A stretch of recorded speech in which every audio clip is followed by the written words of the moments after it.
저와 함께 나누실 하나님의 말씀은 민수기 17장 1절부터 11절까지의 말씀입니다. 구약성경 민수기 17장 1절부터 11절까지의 말씀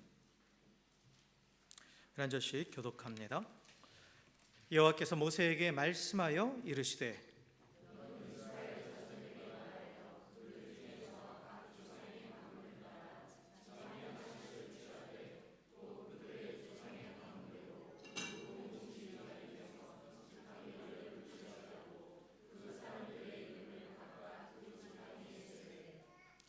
레위의 지팡이에는 아론의 이름을 쓰라. 이는 그들의 조상의 가문의 각 수령이 지팡이 하나씩 있어야 할 것임이니라.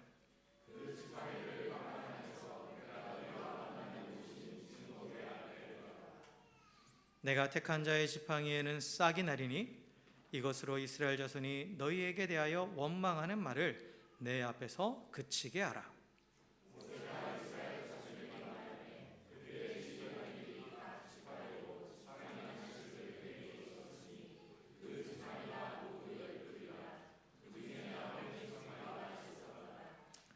모세가 그 지팡이들을 증거의 장막 안 여호와 앞에 두었더라.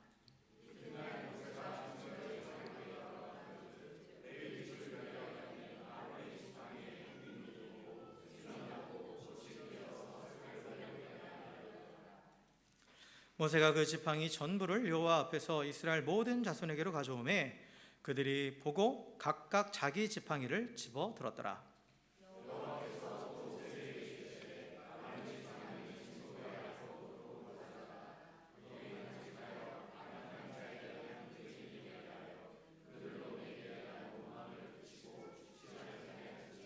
함께 읽습니다. 모세가 곧 그같이 하되 여호와께서 자기에게 명령하신 대로 하였더라. 아멘. 아멘. 할렐루야. 할렐루야. 네, 우리 옆에 계신 분하고 이렇게 인사하겠습니다. 주의 사랑으로 사랑하고 축복합니다. 이렇게 인사합시다. 네.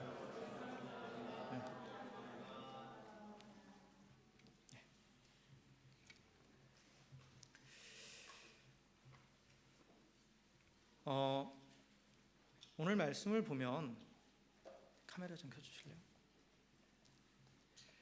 오늘 말씀을 보면 우리가 하나님께서 지금 그 권위에 대한 하나님이 택한 자, 또 하나님이 세우신 자, 그 권위에 대해서 하나님께서 또 어떻게 그 부분을 다루시는지에 대한 말씀을 우리가 볼 수 있습니다. 그래서 하나님께서 이스라엘 백성을 택하시고 구원하신 다음에 그 다음에 그 가운데서 또 레위 지파를 택하시죠. 그래서 레위 지파를 나의 소속이다, 나의 것이다 라고 말씀을 하시면서 이 레위 지파에게 직접적으로 또 하나님을 섬기는 일을 맡겨주십니다. 그리고 나서 또 그 레위 지파 가운데서도 레위 지파 안에도 이제 여러 가문들이 있단 말이에요. 근데 그 가문 중에 아론의 가문을 택하셔서 직접적으로 하나님 앞에 제사를 주관하는, 즉 우리식으로 표현하면 예배를 주관하는 제사장의 직무를 맡기시죠. 그리고 다른 가문들, 레위인의 다른 가문들에게는 그 아론의 가문 제사장들을 도와서 그래서 이 성막에서 이 제사장이 예배할 수 있도록 이를 돕는 역할을 맡기셨습니다. 그래서 그 레위 지파 여러 가문 중에 게르손 가문에게는 이 성막에 있는 장막과 휘장 그리고 문을 담당하게 하시고, 또 고앗 가문에게는 성소와 그 안에 들어가는 물건들을 담당하게 하시고, 또 무라리 가문에게는 성막의 기초와 골조를 담당하게 하셨습니다. 그래서 이들을 통해 성막이 세워지면 이제 아론의 자손인 제사장들이 성막에서 예배를 주관하는 거예요. 그래서 광야에서는 이 성막은 이동식 예배 초소예요. 그러니까 광야에서 계속 이동을 하잖아요. 그럼 이동하기 전에는 철거를 해야 하고 또 그걸 옮겨야 되고 또 어디에 멈춰서면 다시 설치를 해야 된단 말이에요. 그래야 예배를 드릴 수 있어요. 그래서 그 일을 이 다른 레위지파 전체가 하는데 레위지파 가문별로 하나님께서 맡겨주신 거죠. 맡겨주신 거예요. 그래서 어느 한 가문이라도 자기 일을 소홀히 하면 성막이 세워지지 않고 예배도 드릴 수 없는 거죠. 그러니까 비록 아론 자손이 제사장 역할을 감당하고는 있지만, 그러나 아론 자손만 가지고는 예배를 못 드리는 거예요. 그렇죠? 다른 가문들이 다 자기 역할을 해야만이 하나님 앞에 온전한 예배를 드릴 수 있다라는 거죠. 그래서 하나님은 항상 하나님의 일을 합력해서 하게 만드십니다. 그런데 다른 역할들을 다 맡기시는 거죠. 그러나 그 맡기신 다른 역할들을 맡았다고 해서 그걸 누군가를 차별하는 거냐? 그게 절대 아니라는 거예요. 모두가 다 필요한 일이라는 거죠. 모두가 다 필요한 일을 하나님께서 맡겨주신 거예요. 그런데 이 중에 보면 이 가문 안에, 레위 가문 안에 고앗 가문에 고라라는 지도자가 있었어요. 근데 이 고라라는 지도자가 자신의 가문에 주신 이 하나님이 주신 직분을 만족하지 않고 아비람과 다단과 온, 그리고 또 다른 지도자들 약 250명과 함께 모세와 아론에게 대들었습니다. 그러니까 성경에 보면 그들이 당을 지었다라고 나와요. 그러니까 자기들끼리 뭉친 거죠. 파벌을 만든 거예요. 그게 이제 16장에 나오는 내용입니다. 민수기 16장에. 그래서 그들이 모세와 아론을 향해서 뭐라고 비난했냐면, 그들이 스스로 자신을 높인다. 그들이 스스로 자신을 높이면다고 그렇게 주장한 거예요. 그래서 자기들이 눈에 드러나는 그들이 그런 제사장 역할을 스스로 취해서 하고 있다 라고 그렇게 비난한 거죠. 그럼으로써 하나님께서 그들에게 부여하신, 모세와 아론에게 부여하신 그 권위를 부정한 거예요. 그리고 또 뭐라고 하냐면, 우리도 자격이 있다. 너희만 하나님 앞에 나아가느냐? 너희만 하나님 앞에 말하느냐? 우리도 하나님을 안다. 우리도 하나님께 말할 수 있다 라고 하면서, 다시 말하면 우리도 제사장 할 수 있다 하면서 스스로 그 자리를 취하려고, 그 권위를 취하려고 그렇게 했던 거예요. 그런데 이제 이 고라 일당의 비난과 또한 이 도전에 대해서 이 모세와 아론의 반응은 뭐였냐면 침묵이었습니다. 그리고 하나님 앞에 엎드리는 거였어요. 그러니까 그들이 자신의 권위를 내세우면서 내가 이렇게 했고 우리가 이렇게 해서 이 마땅히 일을 행할 자격이 있어, 이렇게 말하지 않고 그냥 하나님 앞에 엎드렸다라는 거예요. 어떠한 논쟁도 하지 않아요. 왜냐? 모세와 아론은 자신들에게 있는 이 권위가 하나님께로부터 왔다는 걸 알아요. 그러니까 자신들이 맡고 있는 이 일이 하나님이 맡겨주신 일이지 스스로가 취한 게 아니라는 거예요. 어떠한 자격이나 능력이 있어서 자신들이 그 자리에 있는 게 아니라는 걸 알고 있는 거예요. 그러니까 자신의 자리에 대해서 스스로 증명하려 하지 않고 진정한 권위자이신 하나님께 모든 처분을 맡기신 거죠. 여기서 우리가 분명하게 깨달아야 될 게 있어요. 하나님께서 우리들 한 사람 한 사람 보실 때 가치 있게 보시잖아요. 그 가치 있게 보는 근거는 뭐냐? 세상적으로 사람을 가치 있게 보는 근거는 뭐죠? 여러분, 우리도 은연중에 그런 가치관이 있어요. 그 사람이 무슨 일을 하느냐, 그죠?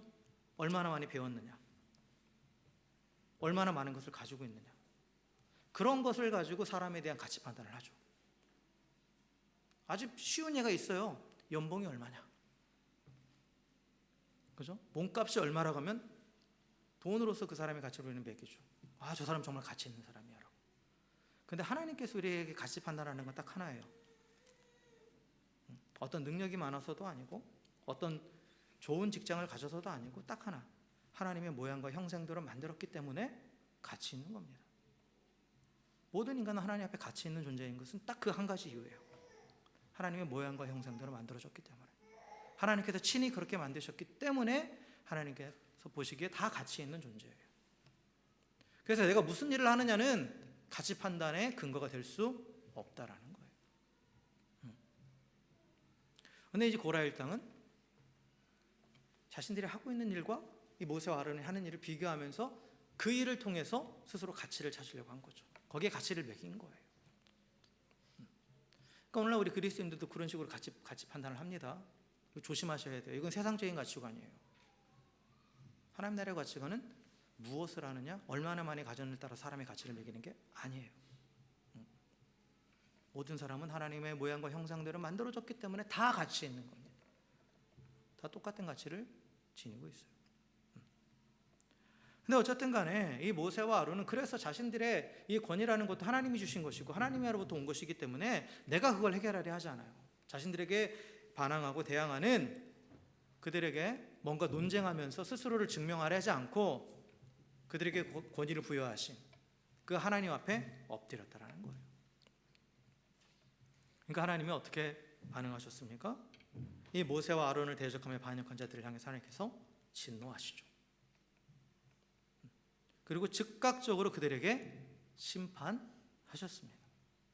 여러분이 민수기 우리가 계속 묵상하신 분들은 다 아실 거예요. 16장에서 어떤 일이 벌어졌는지. 그래서 하나님께서 고라와 다단과 아미람과 또 오늘 심판하시면서 하나님의 권위를 다시 세우시죠. 근데 그들을 심판하시기 전에 또 하나님께서 자비를 베푸시는 게 있어요. 뭐냐면 그 장막 주변에 있던 사람들한테 다 떠나라고 먼저 경고를 하게 하세요. 이게 왜 하나님의 자비냐면 이 반역자들의 장막에 모여있던 사람들은 어떤 사람이겠어요? 그들을 추종하는 사람들이죠.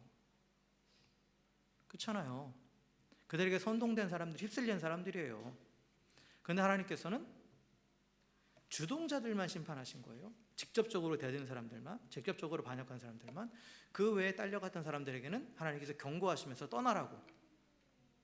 떠나라고 기회를 주신 거죠. 자비를 베풀어 주신 거예요. 그래서 항상 우리가 하나님의 심판에, 하나님은 임계점에 도달하면 반드시 심판하신다고 분명히 말씀드렸어요. 그러나 심판한 중에서도 하나님은 자비를 베푸시는 분입니다.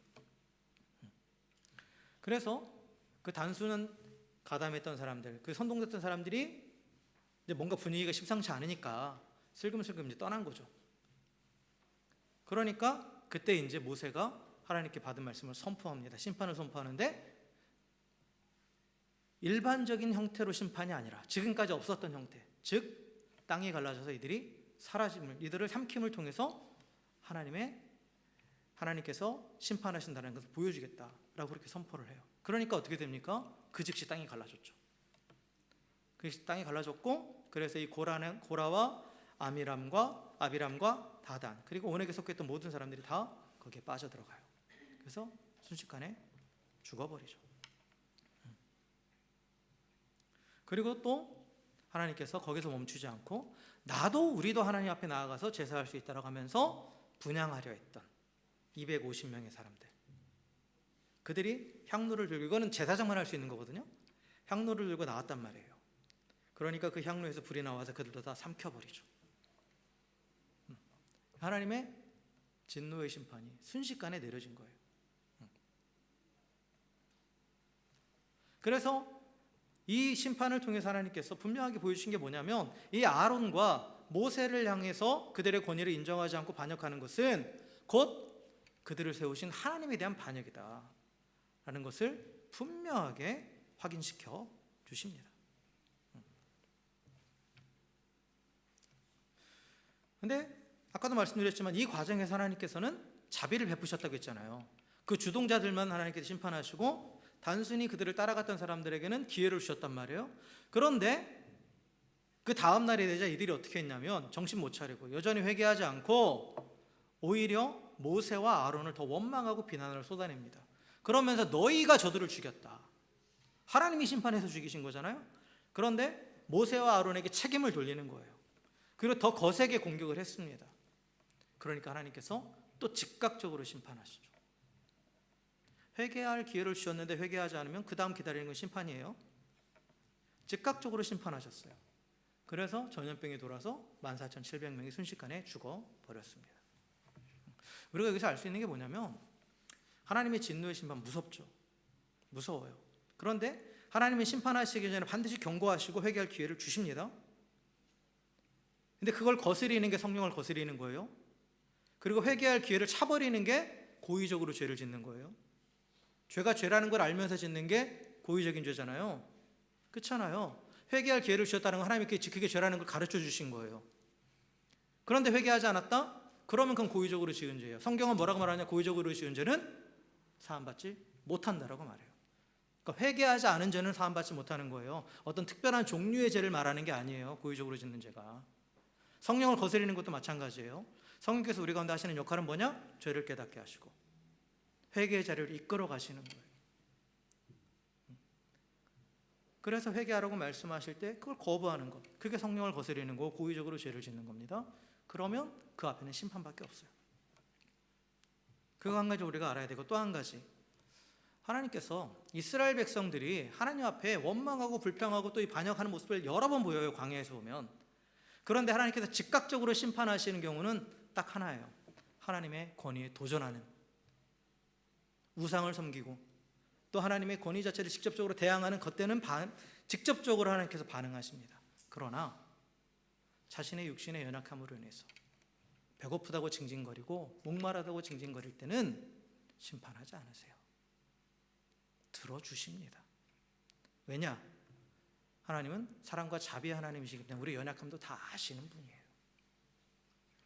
아무리 우리가 믿음으로 살아간다 해도 육신의 한계에 부딪혔을 때 그럴 수 있다는 걸 하나님은 아세요. 물론 우리가 믿음으로 다 극복해야 되고 하기를 또 주님께서 원하시죠. 또 우리도 그렇게 훈련되어 가야 되고, 하지만 그러지 못할 때도 있다는 건 하나님은 이해하십니다. 그러하게 그런 부분에 있을 때 또 우리가 누군가 그런 부분을 막 또 원망스러운 표현을 한다고 했을 때 거기에 대해서 함부로 정죄하지 마세요. 하나님이 괜찮다고 하면 괜찮은 거예요. 그 얘기가 이 뒤에 나와요. 그러한 백성들을 다루시는 하나님, 근데 거기에 대해 분노하는 모세, 이 뒤에 나옵니다. 근데 어쨌든 간에 하나님께서 심판하실 때는 아주 무섭습니다. 아주 준엄한 심판을 하시는 거예요. 그래서 회개하지 않고 계속해서 그 권위에 도전하는 이스라엘 백성들을 하나님이 심판하셨는데, 근데 이때 또 모세와 아론이 어떤 반응을 보이냐면 그들이 또 하나님 앞에 엎드립니다. 그리고 그 이스라엘 백성들을 향해서 나아가요. 그래서 모세가 아론에게 급히 네가 향로를 들고 산자와 죽은 자의 사이에 서라라고 말해요. 즉 하나님과 백성들 사이에서 하나님의 심판을 멈추게 하는, 하나님의 진노를 누그러뜨리는 그 역할을 감당하게 하는 겁니다. 그러니까 모세와 아론의 태도도 우리가 봐야 될 게 뭐냐면, 자신들의 권위가 지금 부정당하고 지금 백성들이 자신들을 인정하지 않잖아요. 하나님 앞에선 중재자로서, 제사장으로 인정하지 않는다는 건 하나님과 인간 사이의 중재자로 인정하지 않는다는 거예요. 그 권위를 인정하지 않는데, 그럼에도 불구하고 이들은 어떻게 해요? 하나님이 부여하신 그 사명을 그대로 감당하고 있는 거예요. 인정하지 않는 자들을 위해서도. 여기서 우리는 예수님의 모습을 발견할 수 있죠. 하나님께서 예수님을 온 인류의 구세주로 보내주셨지만 사람들이 인정하지 않았죠. 메시아로 인정하지 않았어요. 그러나 예수님은 그러한 인간들을 위해서 기꺼이 희생 제물로 또 메시아로 사명을 감당하셨죠. 그러니까 아론과 모세는 사람들이 인정하지 않았지만 그들의 행위를 통해서 스스로 이 하나님이 주신 권위자임을 보여준 거예요. 자신들이 그걸 증명하기 위해서 한 행동은 아니에요. 그러나 그 행위 자체가 이들이 하나님이 세우신 제사장으로서의 권위가 있다는 걸 또 보여준 거죠. 거기에 합당한 행동을 한 거예요. 그래서 하나님의 진노가 멈췄죠. 거기서 멈췄어요. 그리고 나서 이제 오늘 말씀이 이어지는 겁니다. 오늘 말씀에 보면 하나님께서 이스라엘 백성 전체를 다 소집하시는 거죠. 전체를 소집하셨어요. 그 목적이 뭐냐? 모든 지파의 족장과 또 백성들이 보는 앞에서 누가 하나님께서 택하신, 누가 하나님께서 권위를 부여하신 제사장인지를 확인시켜 주시기 위해서, 재확인시켜 주시기 위해서 하나님께서 부르셨습니다. 그래서 이스라엘 12지파 리더들의 지팡이를 이제 가져오라고 명령하셔요. 그리고 레위 지파에서는 아론의 지팡이를 가져오라고 명령하시죠. 근데 지팡이라는 이 단어, 히브리어 단어가 이제 마테예요, 마테. 근데 이게 또 지파라는 의미도 가지고 있어요.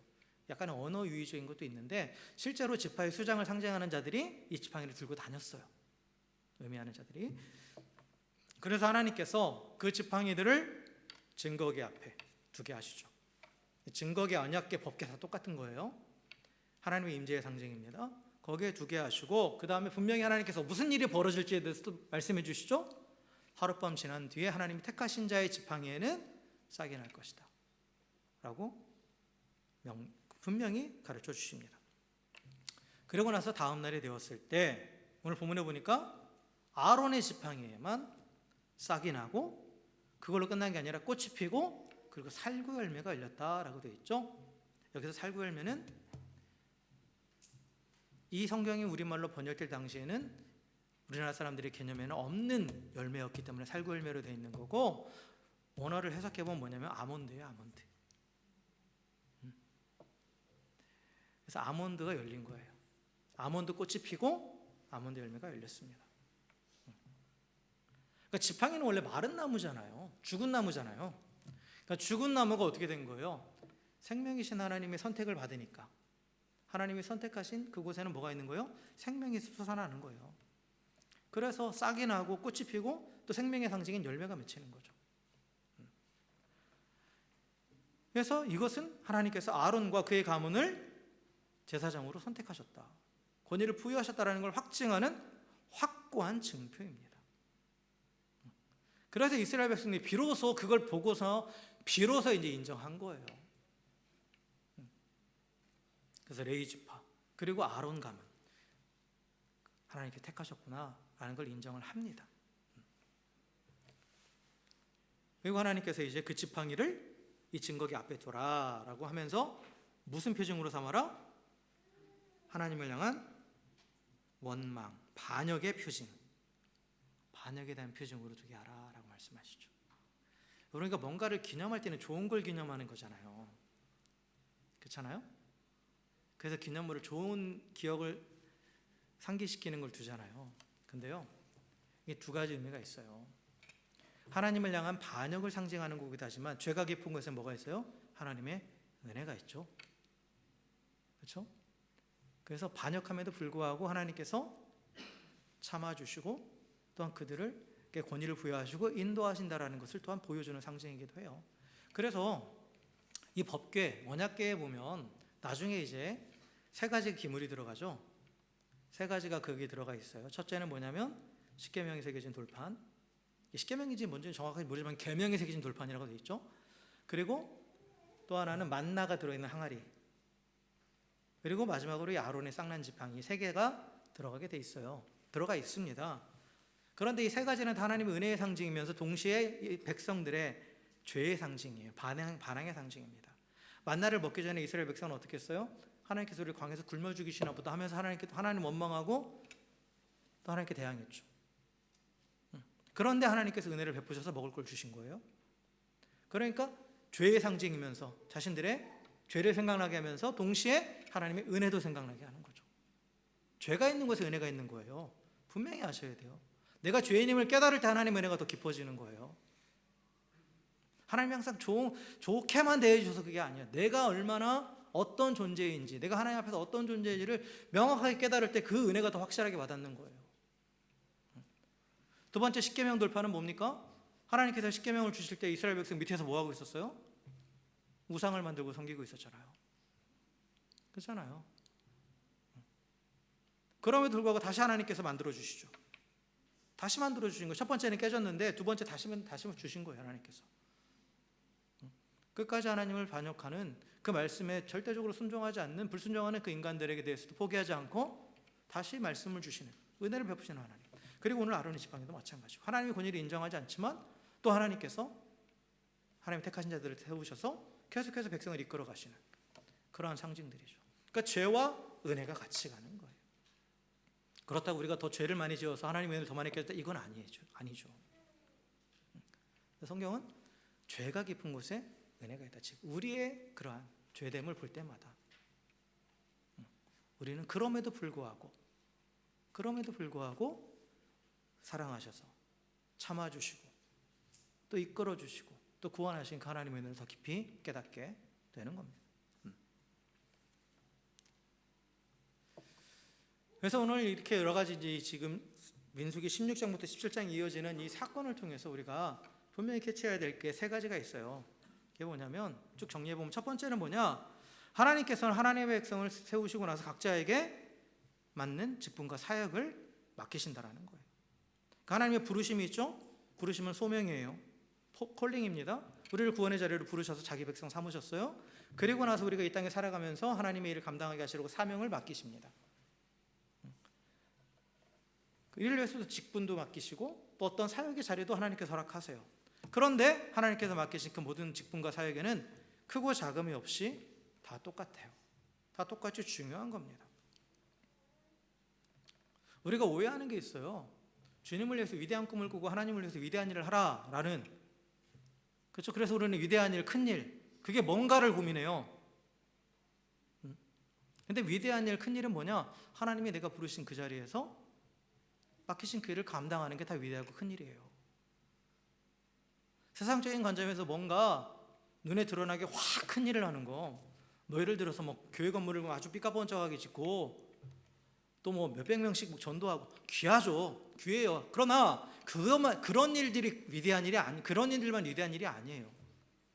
누가 알아주지 않아도 조용히 성도들을 위해서 밥하고, 조용히 또 보이지 않는 곳에서 섬기고, 누가 알아주지 않아도, 인정해주지 않아도 또 맡겨주신 셀원들을 위해서 기도하고 하는 그 모든 것들이 위대한 일이에요. 그게 큰 일이에요. 그러니까 위대한 일이 뭔가를 고민하다가 아무것도 안 해요. 그게 아니에요. 지금 당장 내게 맡겨주신 그 일, 그게 위대한 일입니다. 근데 그걸 세상적인 관점으로 뭔가 눈에 보이고 또 뭔가 좀 더 사람들을 많이 거느리는 것 같고, 그러한 자리에 있는 사람들을 보면서 세상의 관점으로 보면서 저게 큰일이고 저게 위대한 일이니까 나도 저걸 해야지, 왜 나한테는 저런 거 안 맡기지? 그런 식으로 생각하는 것은, 그거는 직분과 사역을 가지고 내 만족을 채우려고 하는 거예요. 그건 하나님을 위해서 일하는 게 아니죠. 하나님 맡기신 일들은 하나님의 나라와 하나님의 영광을 위해서 하는 거지 나의 나라와 나의 영광을 위해서 하는 게 아니에요. 그러니까 그 직분 자체가 목적이 되고 어떤 사역 자체가 목적이 되면 그게 바로 우상이에요. 그래서 보면 한국에 있는 교회들 보면 어떤 분들이 평생의 신앙의 목표가 장로가 되는 거래요. 장로가 되는 건 신앙의 목표가 될 수 없는 거예요. 어떤 직분을 맡는 건. 그래서 뭐 그런 얘기 한대죠. 이거는 죄송하지만 우리끼리 하는 얘기인데, 뭐 장로 투표하기 전에 사람들 눈에 잘 띄는 일을 해야 된다고. 가서 주차 봉사해야 되고. 그게 뭐예요? 그 직분을 우상으로 만들어 놓은 거죠.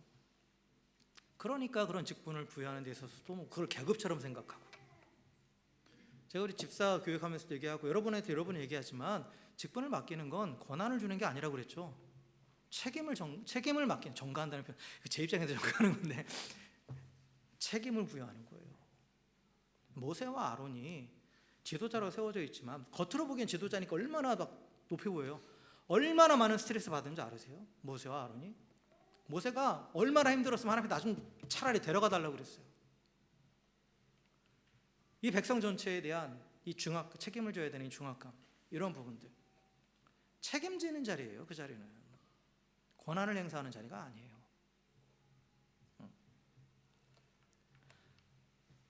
뭐 누구의 책임이 더 크다 이걸 말하라는 게 아니라, 우리가 받는 그 직분 자체는 하나님의 나라와 하나님의 영광을 위해서 일하는 자리고 섬기는 자리지, 내가 그 자리에 뭔가 올라갔다는 개념도 되게 웃겨요. 어쨌든 일반적으로 하는 그런 개념, 그 자리에 올라감으로써 뭔가를 내가 행사하는 그런 자리가 아니라는 거예요. 그러니까 다른 사람의 사역에 대해서 존중하지 않고 시기하든지 아니면 아주 그냥 얕잡아 보든지, 세상의 관점으로 보는 거죠, 똑같이.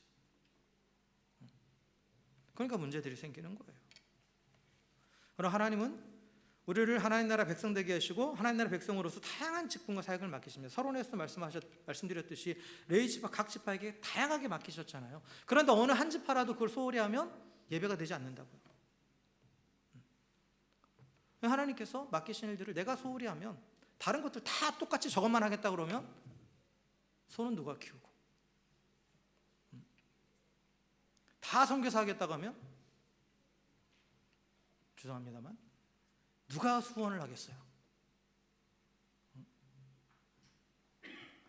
그 다 자리가 있는 거예요. 하나님께서 또 부르시는 위치가 있는 거죠.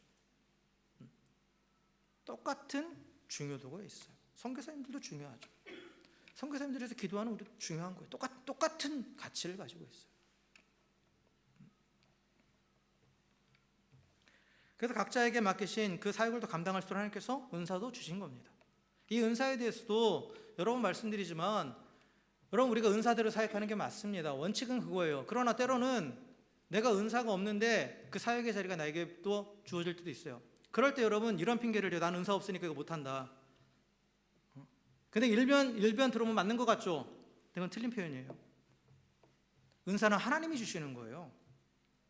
그럼 하나님께서 나를 그 자리에 세우셨다라는 건 그 자리에 내가 필요하다라는 거죠. 그러면 우리가 그때 내가 은사가 없어요. 예를 들어서 가르치는 은사가 없어. 근데 교사의 자리로 하나님께서 나를 부르셨어. 너무나 내 눈에 밟혀서 교사로 섰어요. 그러면 그때 우리가 취해야 될 방법은 뭐냐면 구하는 거예요. 하나님께서 내가 그걸 감당할 수 있도록 은사를 달라고. 은사 하나님 주신 선물이에요. 물론 모두가 다 자기 은사에 맞게 사역을 하면 좋죠. 근데 현실적으로 그러지 못할 때도 있단 말이에요. 그러니까 은사에 맞게 사역하라는 게 내가 사역을 하지 말아야 될 그런 핑계가 되면 안 된다라는 거예요. 제가 여러 번 말씀드리지만 자원하는 마음에 대해서 제가 여러 번 말씀드렸죠. 자원하는 마음을 가지고 헌금하라. 자원하는 마음을 가지고 섬기라 했을 때 사람들은 어떻게 핑계한다고요? 나 자원하는 마음이 없으니까 헌금 안 할 거야. 자원하는 마음이 없으니까 안 섬길 거야. 그거 그렇게 해석하지 말라고 그랬죠. 자원하는 마음을 품을 수 있도록 하나님의 은혜를 깨닫게 해달라고 해야 되는 거죠. 자원하는 마음은 하나님의 은혜를 깨달을 때 오는 거니까. 내가 자원하는 마음이 없는 건 하나님의 은혜를 잊어버렸다라는 거예요. 옆으로 잠깐 나갔는데 어쨌든 하나님이 무슨 일을 맡기시든지 우리를 감사함으로 충성해야 되는 거예요. 그때 하나님께서 그러한 헌신을 기뻐하시고 또한 그러한 충성된 일꾼을 통해서 하나님의 나라를 이루어 가십니다. 자, 그리고 두 번째로 우리가 분명히 알아야 될 건 뭐냐? 하나님이 부여하신 권위를 인정하지 않는다. 그건 곧 하나님의 권위를 인정하지 않는 거예요. 하나님께서 모세와 아론을 선택하셔서 이스라엘 지도자를 세우셨죠. 하나님이 그들을 이스라엘 지도자로 세우신 건 그들에게 어떤 자격이 있어서가 아니에요. 그들에게 어떤 능력이 있어서가 아니에요. 모세도 알았죠. 하나님께서 그를 통해서 그의 애굽으로 가서 이스라엘 백성 건져가라 했을 때 하나님 모세가 계속해서 말해서 나 아무 능력 없다고. 아무 능력 없다고. 우리는 뭐 모세가 그래도 왕자였으니까 뭐 어떻게 됐으니까. 아니에요. 능력 없는 거예요. 나싱이었어요.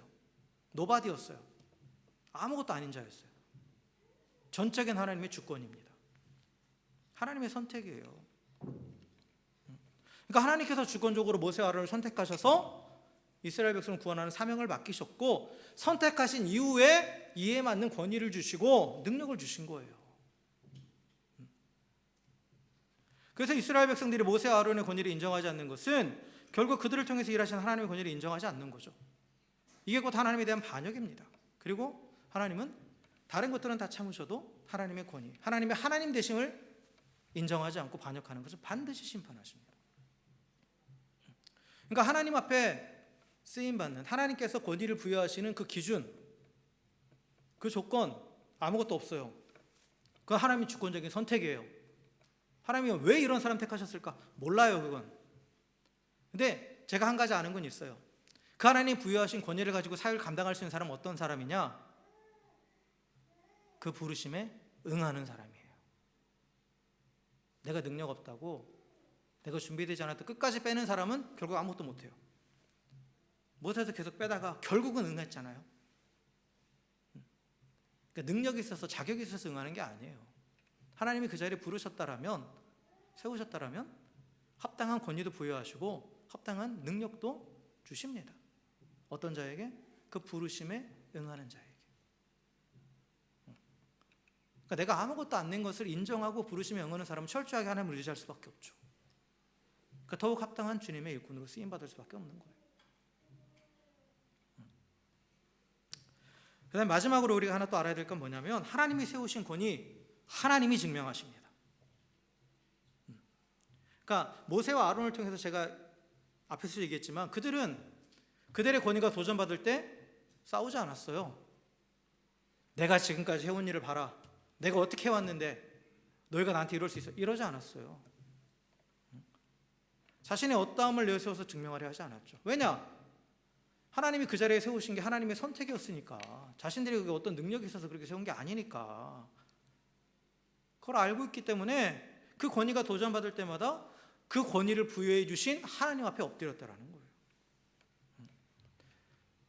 이스라엘 백성들이 여러 번 도전해요. 이 한두 번이 아니에요. 계속 도전합니다. 여러 가지 방식으로. 근데 그때마다 모세와 아론은 하나님 앞에 엎드렸어요. 권위를 내세우는 게 아니라 백성들 앞에 나 이런 자격이 있어 하고 자격증을 내밀거나 이게 아니라 하나님 앞에 엎드렸다라는 거예요. 그럼 그때마다 하나님께서 증명해 주셨어요.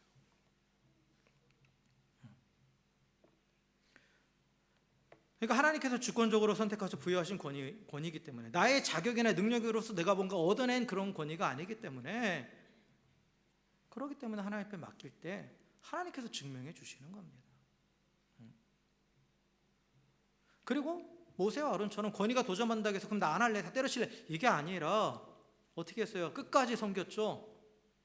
그렇잖아요. 하나님께서 그 진노하심으로 이스라엘 백성을 지금 전염병으로 심판할 때 목숨 걸고 나간 거예요. 그 사이에 나갔다라는 건.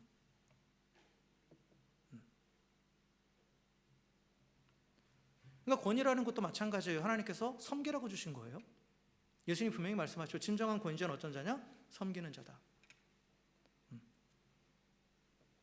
섬길 수 있도록 주신 거예요.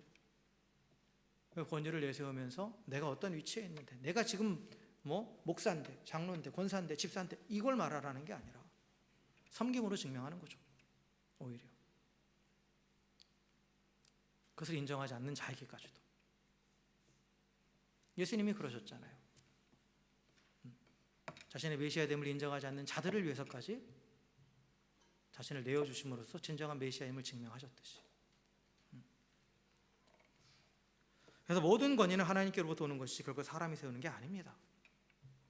그렇기 때문에 우리가 속해 있는 공동체, 가정이라는 공동체에도 하나님께서 부여하신 권위가 있어요.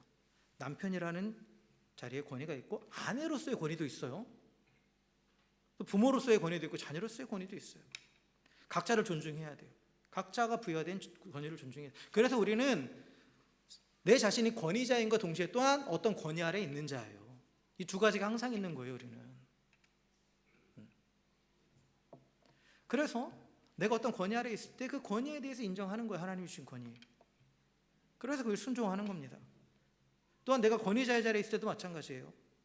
그걸 내가 내세우면서 스스로를 권위주의적으로 뭔가를 하려고 하지 말고 더 겸손하게 섬겨야 되는 겁니다. 그래서 하나님의 권위를 인정하며 겸손하게 순종하는 자, 그리고 하나님께서 부여하신 권위를 가지고 겸손히 섬기는 자를 통해서 하나님의 나라가 아름답게 세워져 가는 겁니다. 자, 말씀을 정리하겠습니다. 하나님께서는 고라일 땅의 반역을 심판으로, 무서운 심판으로 징계하시고 나서 다시 공동체 질서를 바로잡기 위해서 조치를 취하셨습니다. 질서를 잡는 게 하나님께 있어서는 먼저예요. 창조의 원리 말씀드렸죠? 창세기 1장에 나와 있는 창조의 원리, 질서를 잡으시고 질서가 잡히면 그 다음부터는 어떻게 되는 거예요? 충만하게 채워지기 시작하는 겁니다. 공동체라는 곳은 결국 하나님께서 어떤 권위자를 세우심으로써 질서를 잡아가세요. 이 권위자를 뭔가 높이시기 위해서가 아니라 하나님의 질서를 잡기 위해서 권위도 부여하시고 권위자도 세우시는 거예요. 그래서 그렇게 질서가 잡혔을 때 그 공동체를 통해서 채움받는 겁니다. 그래서 모든 권위는 하나님이 부여하신 것이고, 그러기 때문에 우리는 하나님 부여하신 그 질서를 따라 살아야 돼요. 가정에서도 하나님 부여하신 질서를 따라서, 교회에서도 그 질서를 따라서, 또 내가 있는 모든 공동체 안에 세상적인 권위도 성경은 하나님이 부여하신 거라고 분명히 말씀하고 있어요. 그래서 우리는 최선을 다해서 그 질서를 따르도록 해야 돼요. 물론 권위를 잘못 사용하는 경우에 대해서는 분명히 우리도 거기에 대해서는 또한 그 부분에 대해서 잘못했다고 표현할 수 있죠. 그러나 기본적인 자세는 뭐냐? 모든 권위는 하나님부터 온 거기 때문에 우리는 그 질서를 따라가도록 최선을 다해야 돼요. 특별히 교회 공동체 안에서도 마찬가지죠. 그래서 하나님이 세우신 권위를 인정하고 순종하는 것이 곧 하나님을 경외하는 것입니다. 하나님이 세우신 질서와 권위를 가볍게 여기지 마십시오. 물론 한국교회는 좀 잘못된 부분이 있어요. 목회자에 대한 무조건적인 추정하고 우상하는 거 이거 큰 문제입니다. 권위에 대해서 잘못 가르친 거예요. 그거는 권위는 섬기라고 주신 거라고 분명히 말씀드렸죠. 목회자가 섬기기 위해서 그 권위를 가지고 하는 것이 아니라 자신이 높임받기 위해서 권위를 사용한다면 그거는 하나님이 세우신 권위가 아닙니다. 거기에 대해서까지 무조건적으로 추정하라는 건 아니에요.